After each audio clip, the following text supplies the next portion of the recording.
welcome to ৰঞ্জিতাজ videos মোৰ মৰমৰ ছাত্ৰ ছাত্ৰী আজিৰ ভিডিঅ' হ'ব অকণিৰ ৰামায়ণ পঞ্চম শ্ৰেণীৰ তোমালোকৰ কিতাপৰ পৰা 2ৰ প্ৰশ্ন উত্তৰ আলোচনা কৰিম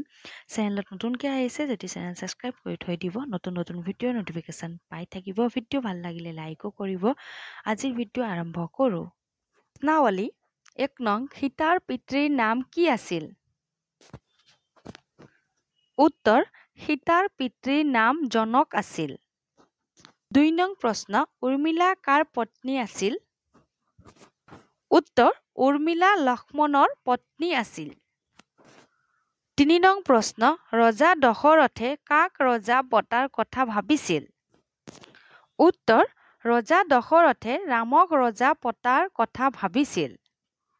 4 নং প্ৰশ্ন জনক ৰজাই সীতাৰ বিবাহৰ অৰ্থে কি চৰ্ত ৰাখিছিল উত্তৰ যেয়ে হৰধনুতে গুণ লগাব পাৰিব তেওঁকে সীতাই মালা দি নিজৰ স্বামী বুলি মানি ল'ব এই চৰ্ত ৰাখিছিল 5 নং প্ৰশ্ন ৰাম ৰজা হ'ব বুলি শুনি অযোধ্যা নগৰীত কেনে পৰিৱেশৰ সৃষ্টি হৈছিল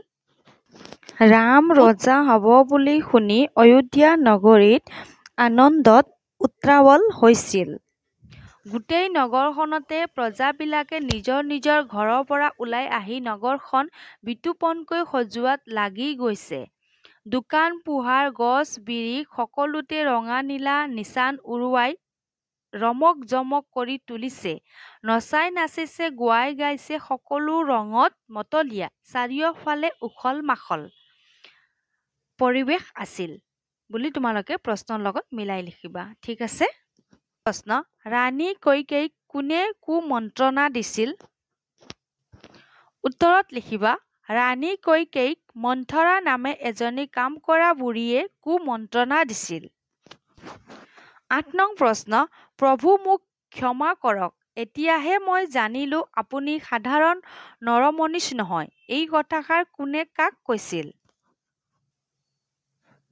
উত্তৰত লিখিবা এই কথাষাৰ পৰশুৰামে ৰামক কৈছিল তোমালোকেও উত্তৰ নিজৰ উত্তৰ বহীত লিখি থৈ দিবা আশা ৰাখিছো মৰমৰ ছাত্ৰ ছাত্ৰী আজিৰ ভিডিঅ' প্ৰশ্নাৱলীৰ প্ৰশ্নৰ উত্তৰ আলোচনা কৰা ভিডিঅ' তোমালোকে বুজি পাইছা বুলি নতুনকৈ আহিছা যদি চেনেল সাবস্ক্ৰাইব কৰি থৈ দিবা নতুন নতুন ভিডিঅ'ৰ নটিফিকেশ্যন পাই থাকিবা আজি মই ইয়াতে সমাপ্ত কৰিলোঁ আকৌ লগ পাম আমি নতুন ভিডিঅ'ত আজিৰ কাৰণে ধন্যবাদ